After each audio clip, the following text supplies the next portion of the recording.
Hello guys, আসসালামু আলাইকুম। আপনারা সবাই কেমন আছেন? আলহামদুলিল্লাহ আমরা অনেক ভালো আছি। তো আমি আজকে রান্না করব লাউ শাক। তো দেখেন কীভাবে আমি আজকে লাউ শাক রান্না করি।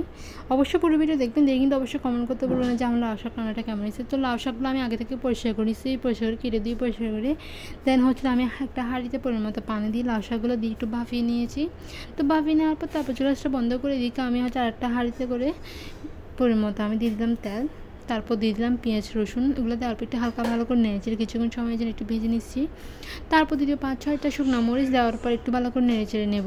তো এবার ভালো করে নেড়েচেড়ে নিচ্ছি কিছুক্ষণ সময়ের জন্য। নেড়েচেড়ে নেওয়ার পর একদম ভালোভাবে যখন একটু কষানো হয়ে আসবে তখন আমি দিয়ে দেবো স্বাদ মতো একটু লবণ। তো দেখেন একটু ভালো করে নেড়েচেড়ে নিচ্ছি। এখন একটু দেখতেছেন ভালোভাবে কষানো হয়ে আসছে। স্বাদ মতো লবণ দিয়ে একটু আমি শাকগুলো দিয়ে দিব, দেওয়ার পর একটু ভালো করে নেড়েচেড়ে নেব। তো ভালো করে নেড়েচেড়ে নিচ্ছি। তো ভালো করে নেড়েচেড়ে নেওয়ার পর কিছুক্ষণ চুলার মধ্যে রেখে দিব। তারপর আস্তে আস্তে রান্নাটা কমপ্লিট হয়ে আসবে। তো লবণ আমি আরেকটু দিলাম, কারণ স্বাদটা হয় না সেজন্য, তাই লবণ পরিমাণ মতো দিয়েছি। ফার্স্টে দিয়েছিলাম লবণ, সেটা দেখানো হয় নাই, কিন্তু এখন দেখতেছি লবণ ব্যালেন্স হয় না। তাই ব্যালেন্স হওয়ার জন্য আমি আরেকটু অল্প পরিমাণ লবণ দিয়ে একটু ভালো করে নেড়েচেড়ে নিচ্ছি। তারপর হয়ে গেছে রান্না। কেমন হয়েছে কমেন্ট করে জানাবেন।